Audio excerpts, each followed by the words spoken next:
আচ্ছা, আজ তোমাদের আমি একটা ম্যাথ করাবো, যেটা খুব ইম্পর্টেন্ট চ্যাপ্টার ক্লাস 7-এর বীজগাণিতিক সূত্রাবলী। সেখানে 10-এর 4 অঙ্কটা, পেজ নাম্বার 156। পেজ নাম্বার 156, এখানে 10-এর 4 অঙ্কটা করাবো। এখানে অঙ্কটার ক্ষেত্রে বলছে যে 36কে দুটি বর্গের অন্তররূপে প্রকাশ করি। এখন এই অন্তররূপে প্রকাশের যে গল্পটা বলেছে তোমাদের, সেটা করার জন্য একটা সূত্র আছে। সূত্রটা হচ্ছে AB is equal to A plus B by two তার whole square minus A minus B by two তার হোল স্কোয়ার। এখন এই 36কে আমরা এবির আকারে কিভাবে লিখতে পারবো? 9 গুণ 4। দেখো, 9 গুণ 4কে আমরা 4 9 36 এবির আকারে লিখলাম। এবার আমরা কিভাবে করব দেখো অঙ্কটা।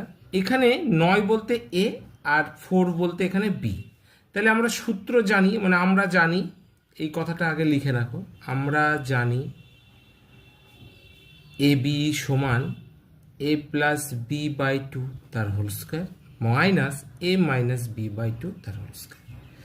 এক্ষেত্রে এ ইন্টু বি যেটা, সেটা 9 গুণ 4 আছে। তাহলে এখানে আমরা কি লিখতে পারবো? এর জায়গায় 9, বি এর জায়গায় 4, নিচে কত? 2 তার হোল স্কোয়ার মাইনাস এর জায়গায় কত লিখবো? 9, বি এর জায়গায় কত লিখবো? 4, নিচে হচ্ছে 2, তার মাথার উপরে আবার স্কোয়ার। এখন 9 আর 4 যোগ করলে কত হয়? 13, নিচে 2 তার হোল স্কোয়ার। 9 আর 4 বিয়োগ করলে কত হয়? 5/2 তার হোল স্কোয়ার।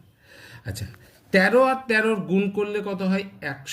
আচ্ছা, অঙ্কটা যেহেতু তোমাদের বলেছে যে দুটি বর্গের অন্তররূপে প্রকাশ, দেখো এখানে 13/2 তার হোল স্কোয়ার, মানে 13/2 এর একটা বর্গ হয়েছে। আবার 5/2 তার আবার স্কোয়ার, মানে 5/2 এর একটা বর্গ হয়েছে।